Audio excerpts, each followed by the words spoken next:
último laboratorio. Queda veterinario el próximo lunes. Hoy día ¿Es feriado? O sea, no, el próximo lunes que no es feriado. Que es el 8 de... El 2018.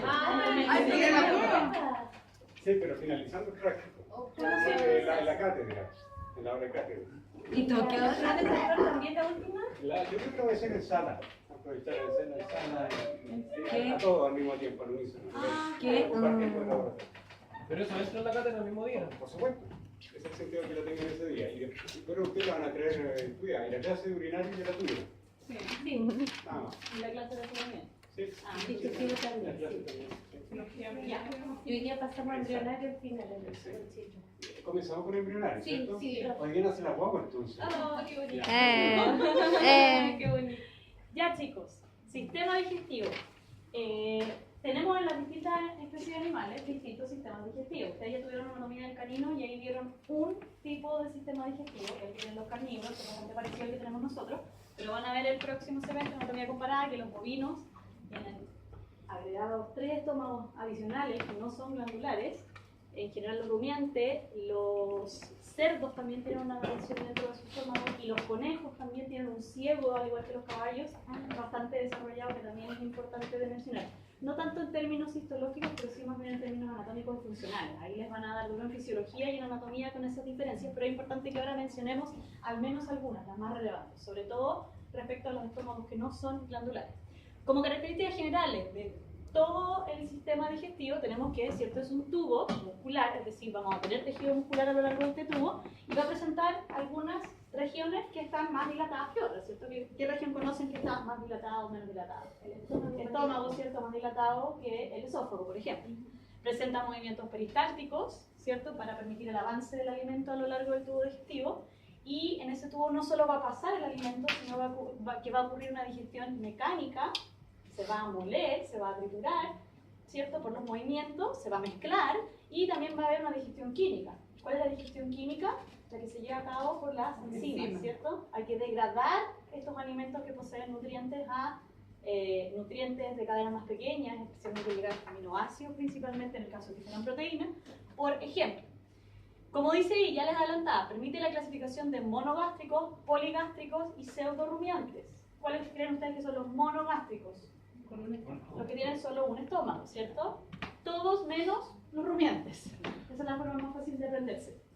Los poligástricos, por lo tanto, son los rumiantes, ¿cierto? Ovinos, bovinos, caprinos, que van a tener, además de un estómago glandular, que no es tan importante en términos fisiológicos para la digestión del alimento de los rumiantes, que es principalmente pradera, dependiendo del animal, qué tipo de pradera, etcétera, etcétera. Eso lo van a ver más adelante. Posee glándulas anexas, es decir, esto no es solo un tubo donde vamos a ingerir o donde va a ingresar el alimento, va a recorrer un tracto, ¿cierto? Y va a finalmente eliminarse los desechos. Además existen glándulas anexas que van a aportar componentes importantes a este proceso de digestión. Ahí están escritas algunas, las glándulas salivales, son las que uno principalmente nunca olvida. El hígado también se considera una glándula anexa muy importante, el páncreas también. Todas estas glándulas van a secretar alguna sustancia que va a ser importante para la digestión de una determinada molécula a lo largo del tubo digestivo. Transforma entonces los alimentos en partículas absorbibles. Muy importante también que no solo hace una labor digestiva, sino que también de protección contra patógenos que ingresan a la vía digestiva. Es decir, junto con el alimento podrían también ingresar patógenos, ¿cierto? Si el alimento está descompuesto, ciertamente tiene una carga mayor de patógenos que probablemente el animal no sea capaz de controlar y vamos a caer en un cuadro digestivo, ¿cierto? Probablemente una diarrea o un vómito, dependiendo de a qué nivel se genere la molestia. Se van a absorber los nutrientes, el agua, iones, también se absorben los fármacos, no olvidar. Por eso que es relevante cuando estamos en clínica y estamos utilizando fármacos que tienen principalmente excreción o eliminación hepática o metabolización en el hígado. Es importante monitorear enzimas asociadas a la función del hígado. ¿Por qué? Porque el hígado participa de la degradación de esos fármacos, como glándula anexa del sistema digestivo. Y ciertamente todo lo que no absorbimos, todo lo que nos quedó en el organismo, se tiene que eliminar como desecho. Por lo tanto, al final del tubo digestivo vamos a tener que el intestino grueso principalmente se va a absorber agua para recuperar lo más posible, dentro de, no todo ciertamente, para poder formar, ¿cierto?, las fecas, las materias fecales que sean expulsadas como un desecho parte de la digestión. Las fecas de todos los animales también son distintas, ustedes ya las ven, pueden ser, sobre todo las de las vacas, no sé si conocieron las de ovejas, las de conejos, etc. Y ahí tenemos ejemplos de distintos aparatos digestivos, o anatomía principalmente del aparato digestivo de 3 especies domésticas. Aquí arriba, ¿cierto?, tenemos el conejo y aquí está el ciego, que es la estructura más notable o más diferencial, no quiero decir la más importante, porque todos son importantes, pero es un elemento diferencial respecto al aparato digestivo de los otros ejemplares. El ciego, que también es muy importante en equinos. Y en el caso de bovinos, ¿cierto?, tenemos 3 estómagos. Tenemos un rumen, un retículo, un omaso y un abomaso, que es el estómago glandular, que es el equivalente al que tienen los carnívoros, como el perro y nosotros también. No es idéntico, pero es equivalente, ¿cierto? Y aquí tenemos un estómago glandular de un carnívoro, ¿cierto? Dice estómago de gato. ¿Recuerdan las capas? Aquí le vas a dar le da el paso al profesor. Claro, esto es lo que revisamos entonces en la clase teórica, donde medimos una capa de esto. La primera capa es la mucosa. Esa zona tiene una gran cantidad de células productoras de enzimas. Una célula era la célula oxíntica, también llamada parietal, que secretaba. ¿Qué secretaba esa célula? ¿Recuerdan? Ácido clorhídrico principalmente, ¿cierto? También secreta un factor extrínseco para la absorción de vitamina B12 que va a tener su efecto en el intestino delgado, principalmente en el yeyuno y en el hílido. ¿Ya? ¿Qué hace ese factor intrínseco? El nombre lo dice, un factor favorece la absorción de vitamina B12. ¿Y para qué sirve la B12? ¿Para qué será eso? La B12 es un cofactor para la biosíntesis de DNA, ¿ya? Para que las células entren en división celular. Pero aquí hay otra célula que es la principal célula del estómago. ¿Cómo se llamará la principal célula del estómago? Que secreta célula principal. Y esa célula también secreta enzimas, pero secreta enzimas en un estado más bien inactivo, que es el pepsinógeno, ¿ya? Para que no se degrade toda la matriz extracelular que está en esta zona, que es la primera capa, que es la mucosa. Por lo tanto, la célula principal secreta pepsinógeno inactivo, ¿cierto? Es una proteína grande, y viene el ácido clorhídrico de la célula oxíntica, también llamado parietal, rompe ese polipeptido y lo activa. ¿Ya? De tal manera que ahora el pepsinógeno se transforma en pepsina y de esa manera puede degradar la proteína a dipéptido, o podría generar también aminoácidos, que es lo que absorbe finalmente el intestino, ¿ya? Y el límite de esta capa que es la mucosa es una capa muscular que está acá, pero pertenece a la mucosa, la musculatura lisa. Por lo tanto, esta la llamamos muscular de la mucosa. Entonces tenemos la mucosa, su límite es muscular de la mucosa, de tal manera que viene acá un epitelio que es simple, cilíndrico, ¿ya? No tiene microvellosidades obviamente, pero penetra hacia, y podría llegar incluso hasta la muscular de la mucosa. La roza y vuelve a subir. De tal manera que toda esta zona va a ser una zona mucosa, con su epitelio, más lámina propia, y es una zona glandular. ¿Ya? El límite entonces va a ser esta capa, que es la muscular de la mucosa, y bajo esta muscular de la mucosa encontramos tejido conectivo principalmente laxo, que es la submucosa, toda esta zona. Y finalmente, no finalmente, acá en toda esta zona vamos a encontrar una capa muscular, que va a variar de especie a especie. Pero las capas musculares que encontramos acá, que son 3, va a tener una diferencia con respecto a lo que venía de antes, del esófago. El esófago tiene 2 capas, una circular interna y una longitudinal externa. Acá ocurre lo mismo, pero además incluimos una capa media, una plexiforme media, que va a tener, o que le va a conferir la capacidad al estómago de este movimiento contraste, ¿cierto?, de macerado y de mezcla, ¿ya? Entonces tiene una capa circular interna y una longitudinal externa, y eso se repite a lo largo de todo el tubo digestivo. Solamente un único cambio. Al medio hay una capa plexiforme, ¿ya? Y finalmente vamos a encontrar una adventicia. Adventicia o serosa, dependiendo de la zona del estómago donde lo encontremos, puede ser serosa o adventicia. Tienen en común que es tejido conectivo laxo. Me acuerdo que en una clase, no me acuerdo dónde, pero en otra parte también hay plexiforme. Plexiforme, la vejiga. La vejiga, sí, la otra no está presente. Eso es lo que viene del 8 de enero. Entonces, ven acá. Un epitelio, entonces, ya saben. Vamos haciendo el ejercicio. Esta fotografía ustedes ya la tienen que reconocer para la prueba práctica. La prueba práctica ya la tengo lista, son 12 imágenes. Entonces, Si yo muestro eso, ustedes lo tienen que reconocer como estómago. ¿Ya? Ahora, nosotros vemos una imagen un poquito más amplificada, cosa que no ocurre acá, pero ya saben desde el punto de vista teórico que es un epitelio de qué tipo. Un epitelio simple, cilíndrico, ¿ya? Nada más. Pero acá la cantidad de agua, nutrientes que se absorbe es prácticamente cero, muy baja. Son moléculas de bajo peso molecular las que se podrían absorber y generalmente son moléculas lipofílicas, como el alcohol. El alcohol podría atravesar esta capa y llegar rápidamente acá a los vasos sanguíneos y tener su efecto a nivel central, ¿ya? Pero en general no. Toda esta zona que está aquí arriba se va a proteger, se tiene que proteger porque todo ese ambiente es muy ácido. ¿Cómo se protege? Para que no se degraden todas esas células que están ahí. ¿Cómo se le ocurre a ustedes que se podrían proteger? De moco. De moco, claro, moco. Moco ahí.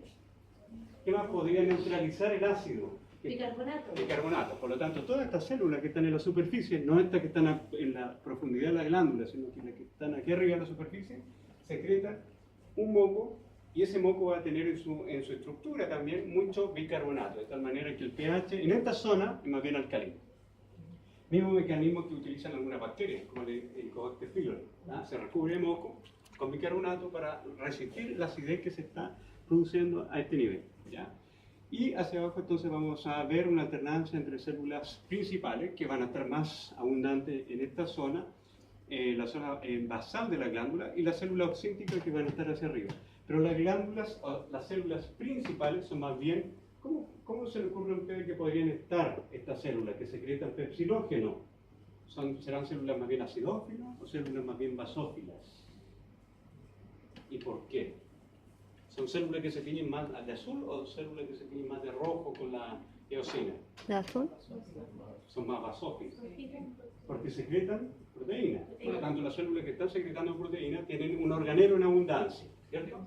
Que son los ribosomas. De tal manera que los ribosomas son ácidos, porque tienen el ácido ribonucleico, y eso se va a teñir un poquito más con la hematoxilina. Por lo tanto, los fondos de esta glándula se van a notar un poco más azulosos.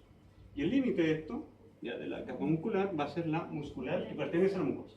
Por lo tanto, muscular de la mucosa. Y hacia abajo, el tejido conectivo laxo, que corresponde a la submucosa. Y después de la submucosa vendrá la capa muscular y finalmente una adventicia. ¿Sí? Y acá más de lo mismo, pero sigue siendo el estómago glandular. Fíjense acá, viene una glándula, profundiza y vuelve a subir. Y va haciendo este juego, esta alternancia. Solamente hay una diferencia, como ya lo había mencionado, que aquí en la zona más superior van a estar en abundancia las células productoras de moco. ¿Ya? Aquí se nota un poquito más basófilo en el fondo de este cuadro, ¿se fijan? Más azuloso, porque se tiñe más intensamente con la hematoxilina. A diferencia de lo que está ocurriendo acá, que se tiñe más con la eosina, porque son las células oxínticas o parietales, que son más naranjas y son más grandes. ¿Ya? Y aquí, fíjense, tejido conectivo laxo. Se fija, poca fibra en esta zona. ¿Ya? Esto corresponde también a la submucosa. ¿Ya? Veamos la siguiente. Y estas las cuatro capas: mucosa, submucosa, muscular y serosa. ¿Cuál es la diferencia entonces entre serosa y adventicia? Ambos, el mesotelio, ambos son tejido conectivo laxo. Solamente que la serosa además incluye una capa de epitelio simple plano que es el mesotelio. Y este es para la profesora. Bueno, aquí estamos viendo nuevamente estómago, pero estamos viendo estómago de las especies poligástricas. Miremos primero esta imagen, ya que nunca se han encontrado con esta imagen aún en anatomía, que se van a encontrar muy frecuentemente. Y aquí tenemos los tres preestómagos que se denominan, y el estómago verdadero o estómago glandular, que es el abomaso, que es la porción que está aquí. Aquí está el omaso, aquí hay esta sección está el retículo, y el rumen ciertamente es el preestómago que posee mayor proporción de volumen. ¿Qué es importante en términos histológicos en cuanto a la diferencia de un estómago, de un preestómago o estómago aglandular y de un estómago verdadero o glandular, como veíamos antes? El primero salta a la vista con el nombre. ¿Cuál? Uno es aglandular y el otro es glandular, ¿cierto? Aquí no vamos a encontrar glándulas como lo veíamos en el estómago anterior. Y hay otra diferencia que la pueden ver en esta imagen. Piensen qué tipo de alimento ingieren los animales. Hay dos razones por las cuales este epitelio es diferente al epitelio del estómago de carnívoro. ¿Ah? Primero, ¿qué diferencias ven en este epitelio? O sea, sin ahora que ustedes ya saben cómo son los epitelios y cómo se caracterizan. ¿Qué ven aquí? ¿Qué tipo de epitelio es ese? ¿Qué tipo de epitelio es ese? ¿Qué ven ahí? Les digo que está de aquí hacia arriba. De aquí hacia arriba. Primero se lo clasifican en simple o estratificado. Simple o estratificado. Estratificado. Estratificado, sí. ¿Qué más? Forma celular. Recuerden que los epitelios estratificados se clasifican según forma celular de la capa más superior, que está más cerca del lumen. Una pista. No, las células planas. Son planas, sí, células planas. Y además, ¿qué observan aquí arriba?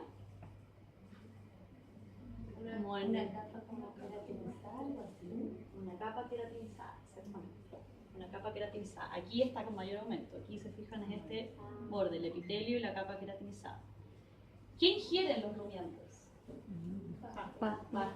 Fibra, carbo, ojalá que no, pero a veces lo hacen, ¿cierto? El alimento del rumiante es mucho más áspero y produce mucho más roce que lo que podría ser el alimento de un carnívoro. Además que el carnívoro desgarra y mastica mucho más que el rumiante. El rumiante envuelve con la lengua, hace así un poco y envuelve, hace como un bolo y lo traga, ¿cierto?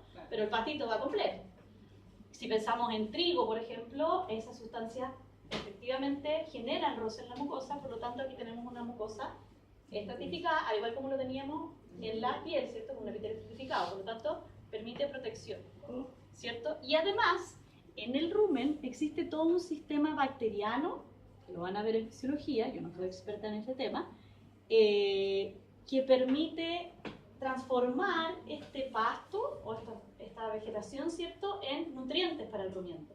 Por lo tanto, hay muchas bacterias en el rumen. Si tuviéramos un epitelio simple, sería mucho más fácil que se generaran invasiones o infecciones, o cualquier herida podría ser muy susceptible de desarrollar y de que esta flora bacteriana genere algo negativo en vez de positivo. Por lo tanto, también protege de alguna forma de esa microbiota que, si bien es beneficiosa, sabemos que eventualmente pudiese generar lesiones si es que hay una lesión. Esa microbiota no va a ir a invadir el epitelio por sí sola, pero si es que se generara una lesión, por ejemplo, un rumiante con un cardo, se rompiera parte del estómago, que podría ser algo que pase y puede que el animal no muera, eventualmente, si fuese esto un epitelio simple, tendría mayor probabilidad de generar una lesión importante que si es un epitelio estratificado. Eso es para que no olviden por qué ese sí, no simple. ¿Sí? ¿Les hace sentido? Sí. Eso. En términos diferentes de los estómagos. ¿Hay más de los estómagos? No. Sigo yo. Ya. Me corrige cualquier cosa. Yo no soy lector. Ya, sigamos desplazándonos en el tubo digestivo. Pasamos el estómago, vamos a caer a intestino delgado. En el intestino delgado tenemos una estructura tubular, que también la teníamos en el esófago, ¿cierto? Y vamos a tener de nuevo capas que vamos a ir a reconocer y vamos a ver que en las distintas capas va a haber distinta composición de acuerdo a la necesidad funcional de esa sección del intestino delgado.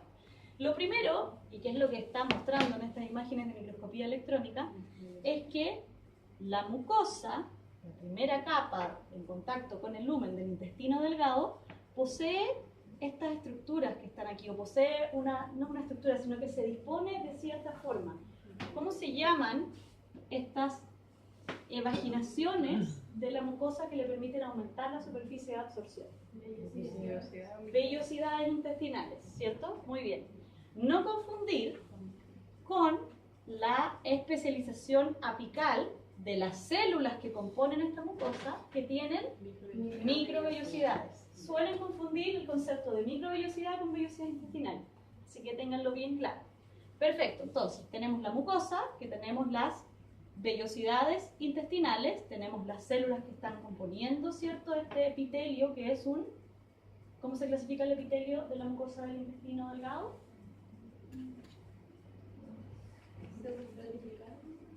Primero tienen que pensar en la función. Necesita una sola capa o necesita muchas capas. Una capa, una sola.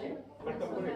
Cilíndrico simple con microvellosidad. Conserva su microvellosidad, exacto. Y además, aparecen nuevamente, que también las vieron en tráquea, una célula que aporta secreción caliciforme. mucosa. Exactamente. Tenemos células caliciformes en este epitelio también y está organizado, ¿cierto?, en estas vellosidades intestinales.